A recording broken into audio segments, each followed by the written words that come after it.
If you're in UK on a skilled worker visa or you're planning to apply one in 2026, remember Home Office has recently increased the salary threshold from £37,000 to £41,700.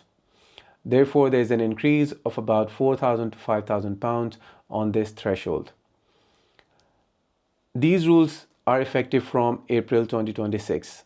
Therefore, you need to make sure that your employer is paying your salary correctly on a monthly basis and your pay slips are accurate. Therefore, it's very important that you check your pay slips every month when you receive your salary. If your employer makes a mistake, your visa is on risk. Therefore, just make sure every month your salary amount is correct and it is per what is communicated in your certificate of sponsorship at a minimum. These rules would increase scrutiny of how employers pay their employees. Previously, there might have been some practices where employers would pay less throughout the year and then pay one or two bonuses to make it up for the annual pay, but these rules strictly want the employers to pay that prorated salary every month. So therefore, checking your payslip and making sure your payslip is accurate on a monthly basis is very, very important. How it impacts people who have not come to UK under this visa is also key, because first you need to think about the employer. For employer, the increase in cost, that where they were paying £37,000 to a worker, now if they hire a new worker for that replacement, they would have to pay £41,700 or about £42,000 annually. They would definitely switch to other resources, and those other resources means hiring someone locally. And the main reason of this change is actually looking internally in the UK to hire resources rather than looking for people from abroad, because they want to increase the employment rate in the UK, and they want employers to first prioritize people who are UK citizens, and they should give jobs to people who are already here. I also came on this skilled worker visa route. I've been here in UK for about 7 years. When I came to UK, that threshold was about £34,000. Now, throughout these years, this salary threshold has been going up because there was a lot of influx pre-COVID and just after COVID. Now, the government wants that immigrants should be limited to this country, and only those people who are highly skilled should come to the UK. As I'm an accountant, so I can address many of the accountants who are recently qualified, whether they are like in Pakistan, India, Asia, Sri Lanka, like wherever they are. So I see many of my colleagues coming from there. So these rules would definitely affect them, and you would be expecting that if employer is hiring you, your minimum salary would be more than £41,700. The second rule that they've recently changed is the minimum language requirement when you apply for ILR.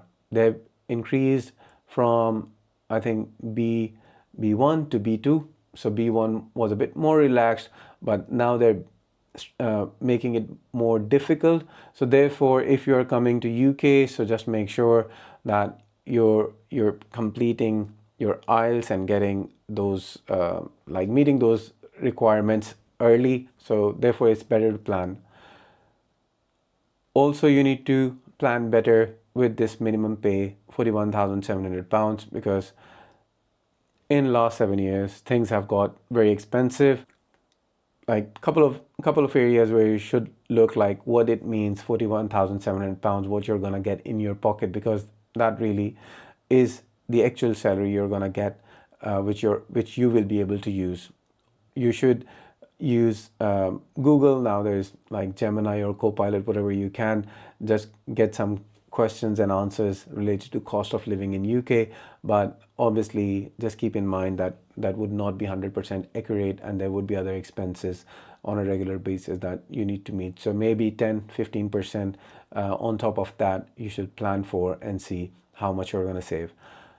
Also, initially coming at this salary, if you're not, both of you are not working, maybe it would be a difficult decision, or initially it would be difficult for first couple of years to manage finances, but after that, that period passes away, then it becomes better.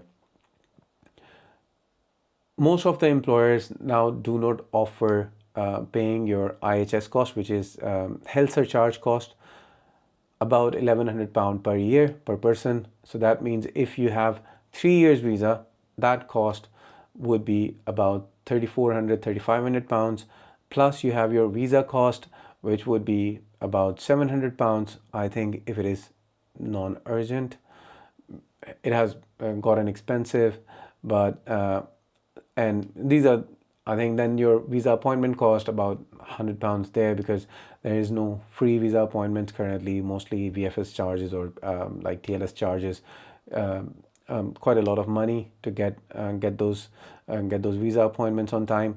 So all in all, you're talking about £4,000 per person, and your employer may be willing to pay only the visa cost. The rest is on you. So just make sure there would be 2 options. You can, if you have money, you can pay upfront. If you don't have money, your employer might offer you a loan, interest-free loan, and then it will be deducted from your salary. But these all cost, especially IHS cost, is kind of part of your salary. So I don't know. So you just need to consider when you're planning your finances when you're coming to UK. And also on English requirements, sometimes we forget that as an accountant, maybe you would meet the English requirements and you would not consider that for your wife. But when it comes to application of ILR down the line 5 or 6 years after, then obviously you'll have to get that certification.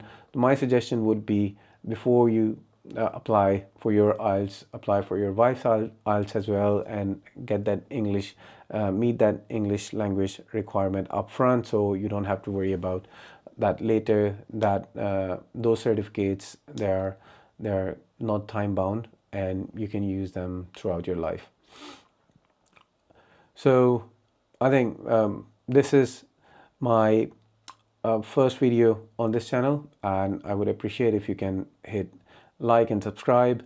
So I will be talking more about the tips of how to come to UK, how to manage your finances in UK, especially in this economy. It's very difficult to consider. So I will be sharing some cost saving tips.